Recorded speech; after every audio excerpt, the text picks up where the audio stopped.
Assalamu alaikum.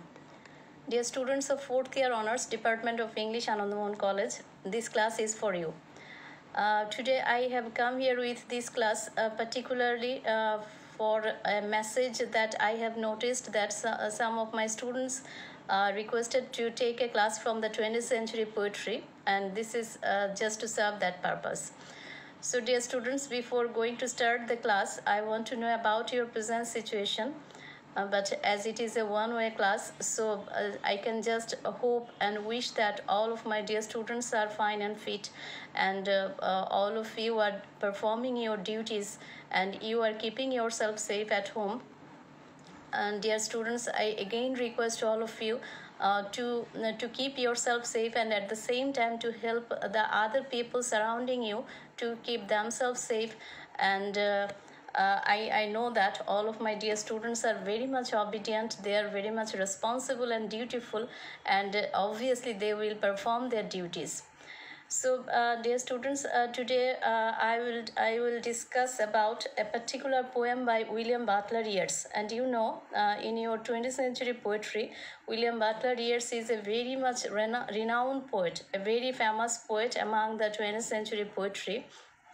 And one of his poems that is called The Second Coming. My today's topic is that The Second Coming. And you know, this Second Coming is considered as the best known poem of William Butler Yeats.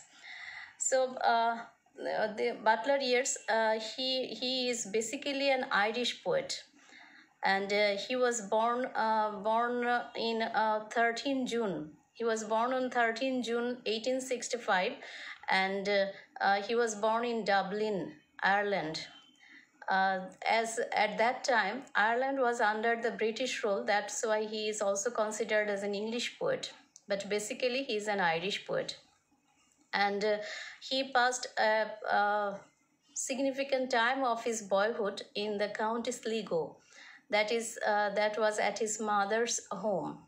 And that Sligo is very much significant because in his poetry, he mentioned the name Sligo, and also the natural beauty of Sligo, that is the sweet memories that he passed in Sligo. All these things are very much prominent in many of his poems. That's why Sligo performed a very significant role in Yeats's life as well as in his poetry.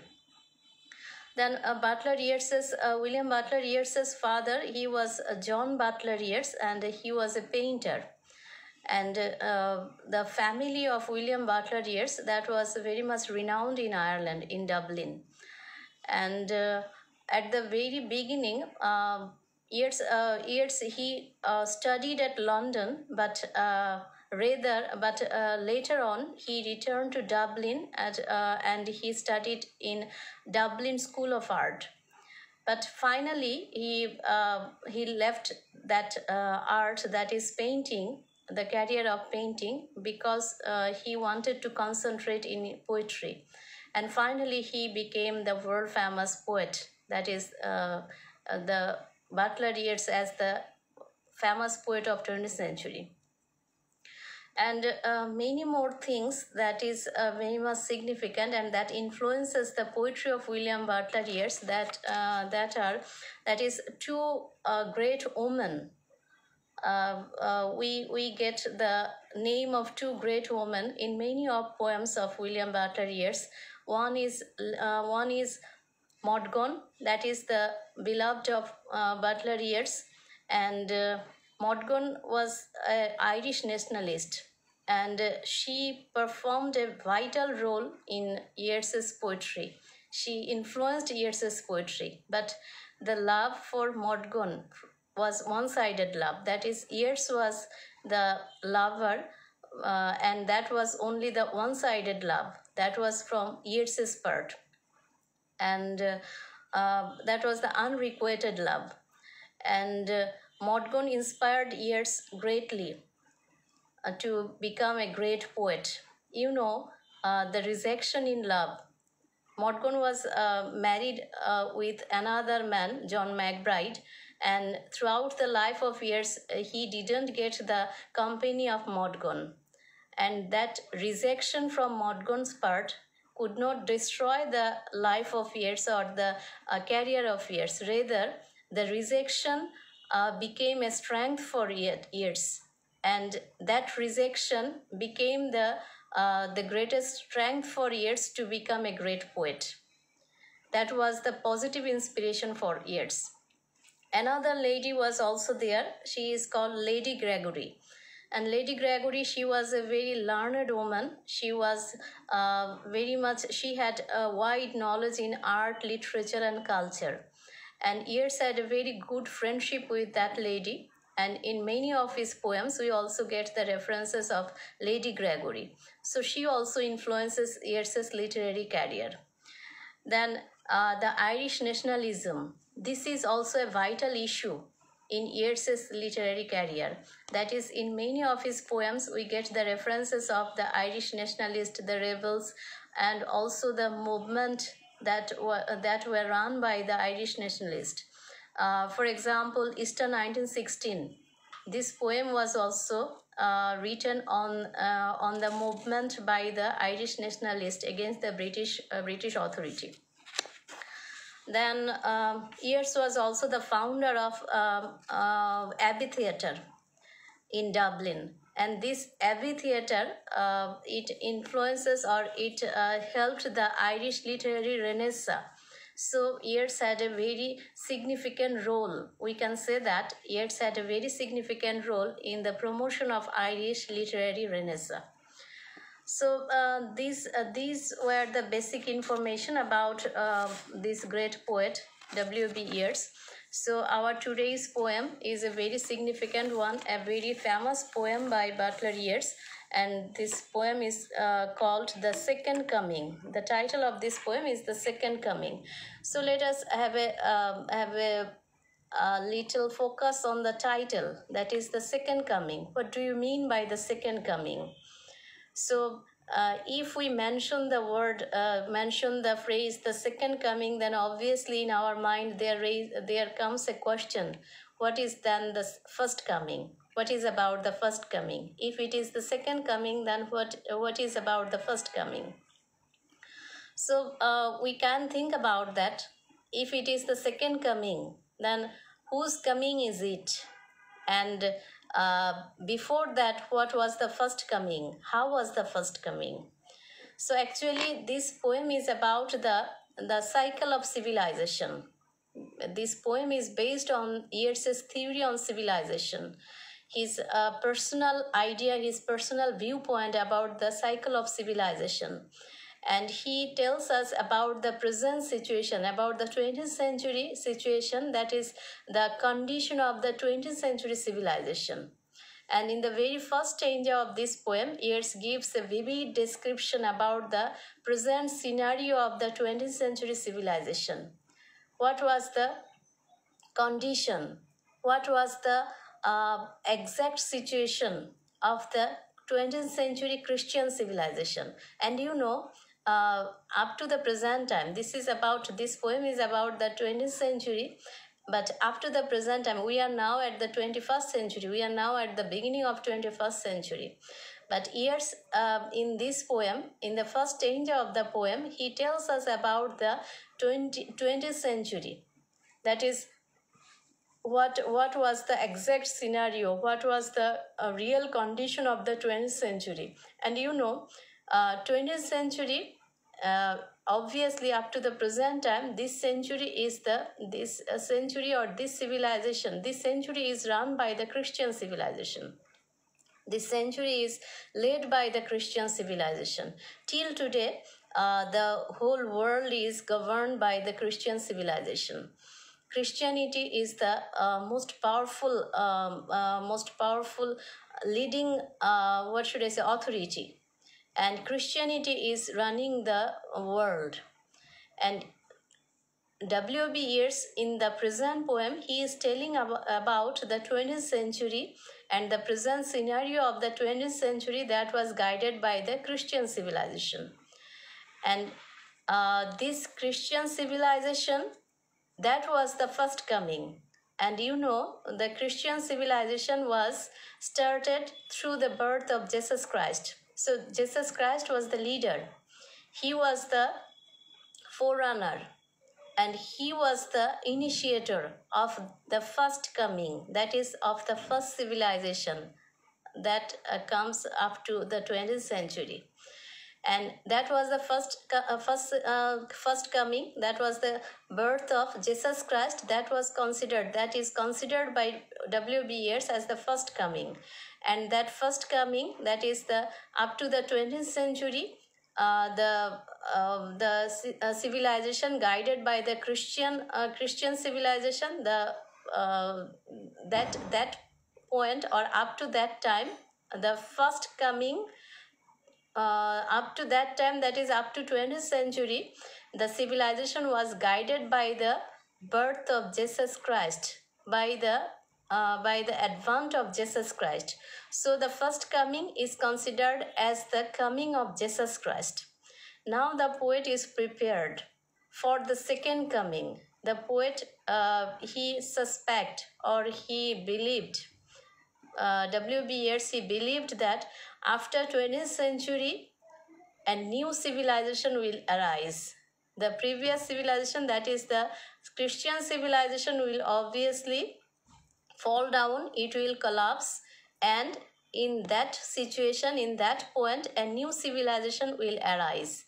And that new civilization will be guided by someone. And that is considered as the second coming. According to the poet, according to W.B. Yeats, it was the theory of W.B. Yeats about civilization that he believed that after 2000 years, every civilization comes to its end and a new civilization takes its place. This was the theory of W.B. Yeats. And he believed that as Christian civilization has already completed its 2000 years, so it is the time for the collapse of the Christian civilization that was started by Jesus Christ. And after 2000 years, a new civilization will arise, and this Christian civilization will be collapsed, and a new civilization will be started from the present point. This was the philosophy of W.B. Yeats about civilization. So this poem is based on this philosophy of civilization that was foretold by W.B. Yeats. So dear students, this is not a very large poem, rather a tiny poem of only 3 stanzas. And in these 3 stanzas, the poet has presented his ideas, his belief, and at the same time his philosophy about civilization. So in the first stanza, if you go through the lines, you will get the point that in the first stanza, the poet has given us a vivid idea about the present circumstances of the present Christian civilization.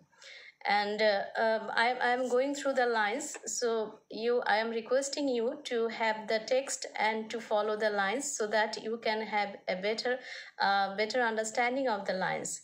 So at first the poet says, turning and turning in the widening gyre, the falcon cannot hear the falconer, things fall apart, the center cannot hold, mere anarchy is loosed upon the world, the blood-dimmed tide is loosed, and everywhere the ceremony of innocence is drowned.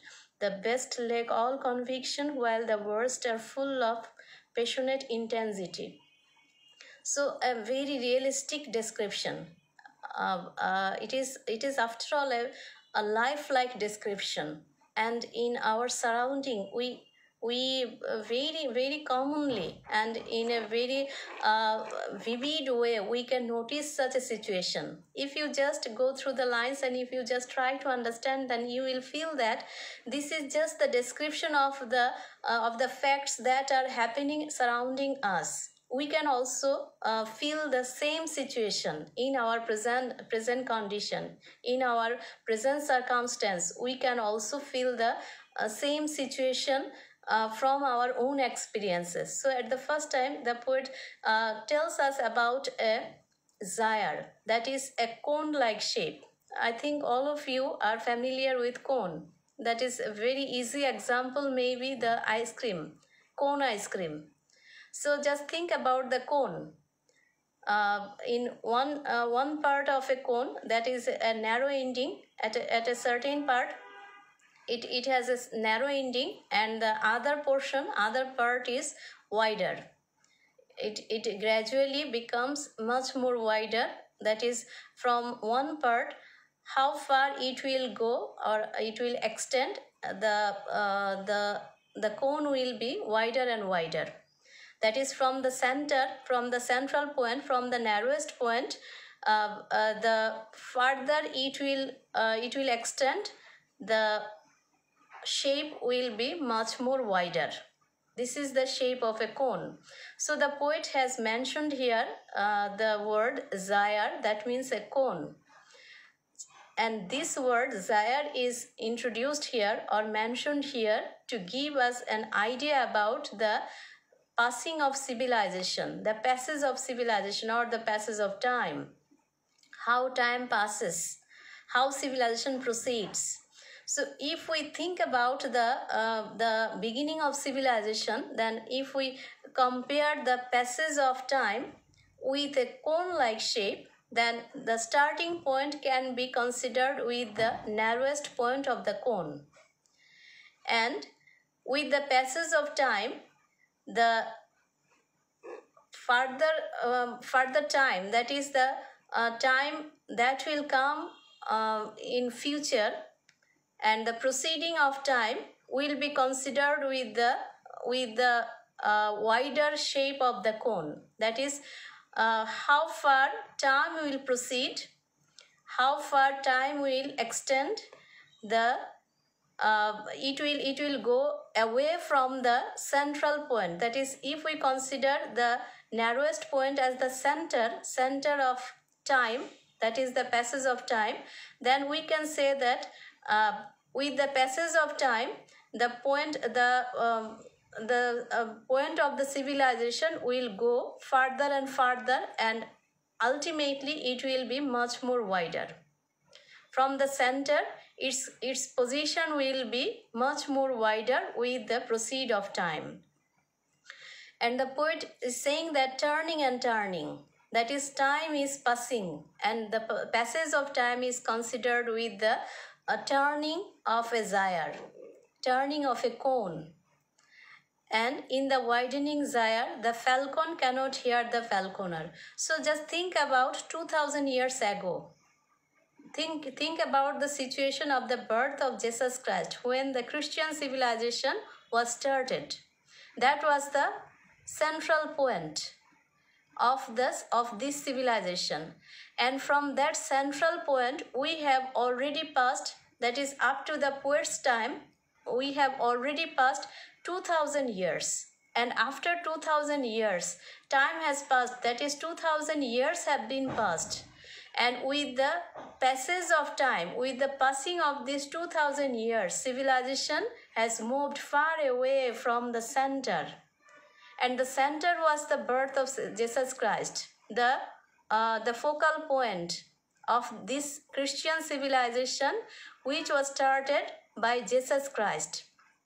And from that central point, we have already passed 2000 years, a long time. And turning and turning, this time we have come far away from the central point. Now the shape is just like a cone. At the central point, that was narrow, and the situation was very much intense. Everything was under the control of that Christianity. Everything was under the steadfast control of Christian civilization. But as we have come far away, we have come 2000 years away from the center of civilization. So the present situation is much more wider, just like the wider shape of the cone. So at this present point, after 2000 years, the situation is that here total anarchy has been found. That is, the situation is quite disordered. Here no one is under the control of anyone. The center is quite unable to keep hold of everything. Everything falls apart. Things fall apart.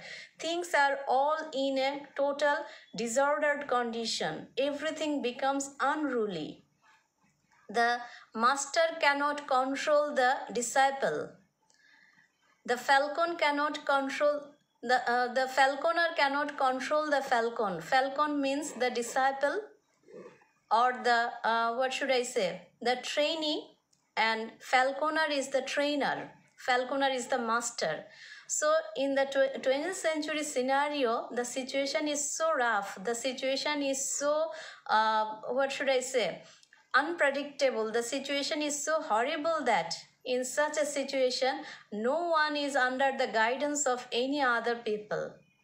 Even the master, who are wise and knowledgeable, who are skilled, who have the power, who have the capacity, who have the competence, even those people don't have the power to control the base people, to control the unruly mass people.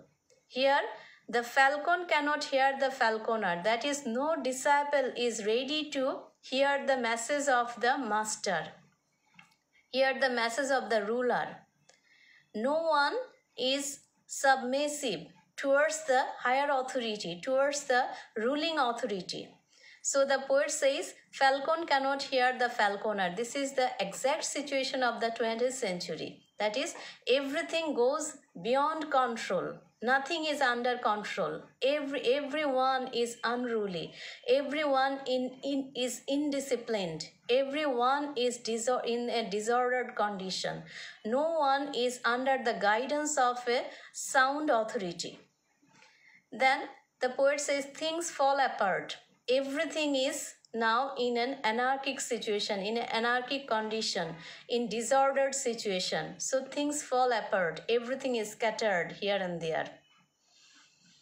The center cannot hold. The center has lost all of its power to keep hold of everything. Nothing remains under the control. Everything is totally out of control. This is the anarchic situation of the 20th century. Mere anarchy is loosed up in the world. So this is the ultimate consequence of the 20th century world, that everywhere in the modern world, in the 20th century world, only anarchy is found. The situation is quite anarchic. The ceremony of innocence is drowned. The situation of the world is so horrible, is so pathetic that nowhere there is the ceremony of the innocent. Innocents are usually becomes the victim. Innocent are becoming the victim of the cruel, victim of the cunning. So there is no such situation, no safe situation anywhere in the world where innocence can be celebrated, innocence can be welcomed. The best lack all convictions. So in such a hopeless situation, in such a pathetic situation, in such a, what should I say, that is, in such a hopeless situation, the people who are the best, that is in knowledge, in power, in capacity, who are really the best, they have lost all of their hope, all of their faith in their virtues, in their good qualities, in their skills, while the worst are full of passionate intensity. And this is the fact of the modern world, of the 20th century world, that now in this world, the worst people are in the peak point. They are at the apex. The worst people are rewarded everywhere. And you can also notice such a situation, that is, in your surrounding, you can also find such a situation that the good people, the skilled people, the learned people, they are not rewarded, or they are not in their expected situation. They are not in their desired situation. Rather, some people who don't have the real capacity, who don't have the exact competence, the quality, who don't have the quality, by exercising their evil power, by exercising their, what should I say, that is the muscle power or some sort of power of money, they are attaining the highest position, and they are in some cases they are also in the ruling position. So the worst, they are full of passionate intensity, they are full of power, they are full of capacity, and they are guiding the world. Whereas the best people, whereas the people of high quality, they are suffering. They are become the victim of situation. They are nowhere. Rather, they have lost all of their faith and their aspiration. At the same time, their all of their good wishes and their good power, their faith in their competence, in their capacity. So this is all about the first stanza. Then in the second stanza, the poet is highlighting, or he is pointing out the necessity of the second coming. That is, as the present civilization, that is the Christian civilization, after passing 2000 years, the present civilization or the Christian civilization has come to a certain position where only anarchy prevailed. Everywhere there is a total horrible situation, a nightmarish condition prevail everywhere. This is the condition of the 20th century, of the Christian civilization after passing 20th century. So obviously the consequence will be, according to the poet's belief, according to his philosophy of civilization, he is expecting that obviously this is the time for the second coming, for the starting of a new civilization, because the present civilization has come to its end. It is now quite unable to control everything, to rule everything. It has lost all of its power to control the world. That's why it is the time for the second coming, of a second civilization. Now a new civilization will rise, according to the poet's belief. So in the second stanza, the poet says, surely some revelation is at hand, surely the second coming is at hand. The second coming, hardly are those words out when a vast image out of spiritus mundi troubles my sight. Somewhere in sands of the desert, a shape with lion body and the head of a man, a gaze blank and pitiless as the sun. This is the description about the second coming. So the poet is expecting that the second coming will come in such appearance. So the poet gives a horrible description about the person, or about the source which will initiate the second coming, which will initiate the new civilization. So the poet says, surely some revelation is at hand. Obviously, he is very much confirmed that a revelation will come, a new regeneration will come, and the past civilization will be destroyed. It has already been destroyed, and a new civilization will come out. Surely the second coming, and it will be considered as the second coming, as the birth of Jesus Christ was considered as the first coming, considering the birth of civilization. So this new civilization, the birth of new civilization, will be considered as the second coming, is at hand. The poet is very much confirmed that it is just at hand. It is immediately this second coming will arise. The second coming, hardly are those words out when a vast image out of spiritus mundi. This is all of the imagination of the poet. The poet imagines that maybe this second coming will take place somewhere in a desert, maybe in the deserts of Egypt. This is just the imagination of the poet. He is giving the description of that initiator who will bring about the second coming. And unfortunately, that initiator, the picture, the image that the poet creates in his mind, the poet describes in his poem, this is not a good one. This is not a hopeful one. This is not a sound one. Rather, it is a very rough image. It is a very horrible image. It is a nightmarish image.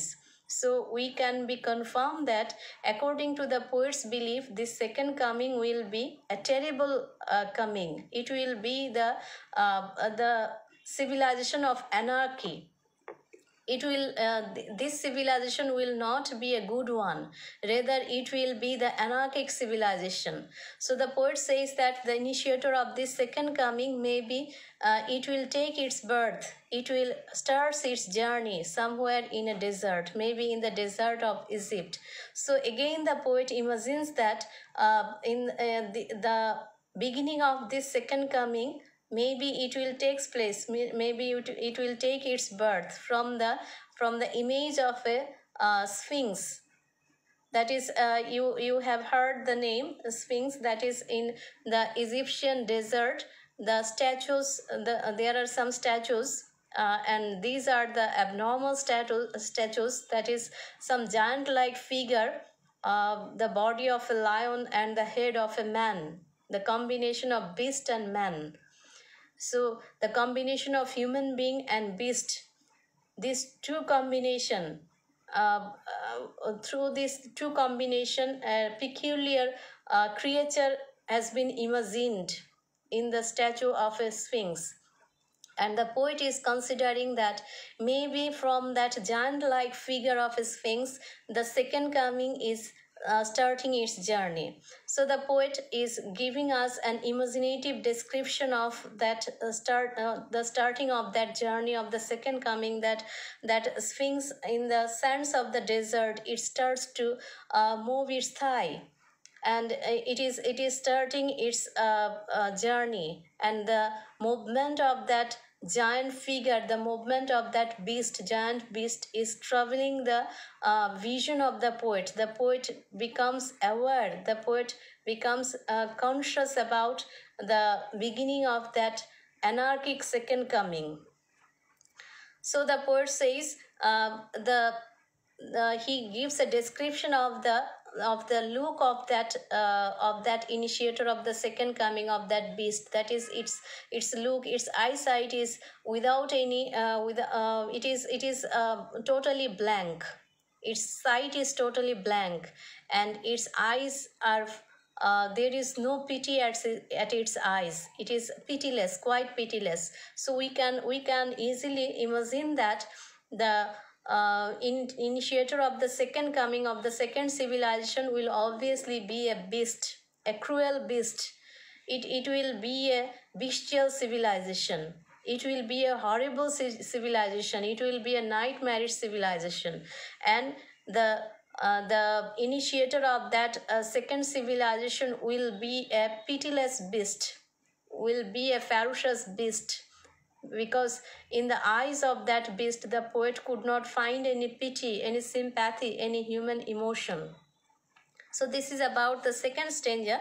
And in the third and final stanza, the poet says, is moving its slow thighs while all about it real shadows of the indignant desert birds. The darkness drops again. But now I know that 20 centuries of stony sleep were vexed to nightmare by a rocking cradle, and that rough beast, its hour come round at last, slutches towards Bethlehem to be born. So the poet is reconfirming the coming of the second civilization. In the third stanza, he is reconfirming the situation. The poet says that he can imagine, he can feel that the initiator of that second coming, it has already started its movement. It has started its movement. And somewhere in the Egyptian desert, maybe that bestial figure, it has started to move its limbs. Its heavy thigh is moving just to start its journey. And when it creates its movement, maybe it was there, just like a statue. It was there, it was in a static condition for 2000 years, and in those 2000 years of its motionless situation, maybe some desert birds had made its nest over the statue. And after 2000 years, when that beast has started to make its journey and started to move its limbs, the innocent birds, they become very much worried. They become terrified with the movement of that beast. That means all the innocence of the world. This is the symbolic expression. Lots of symbols are used here. So symbolically, the poet is giving the description of a beast, of a pitiless beast, and that will be the initiator of a new civilization. But if we think from the actual viewpoint, then we can say that the poet is expecting, the poet is thinking about the starting of a new horrible situation, of a new terrific situation, of a new bestial civilization where all the innocence will be destroyed. The innocence of the world will be destroyed. There will be no place for the innocence.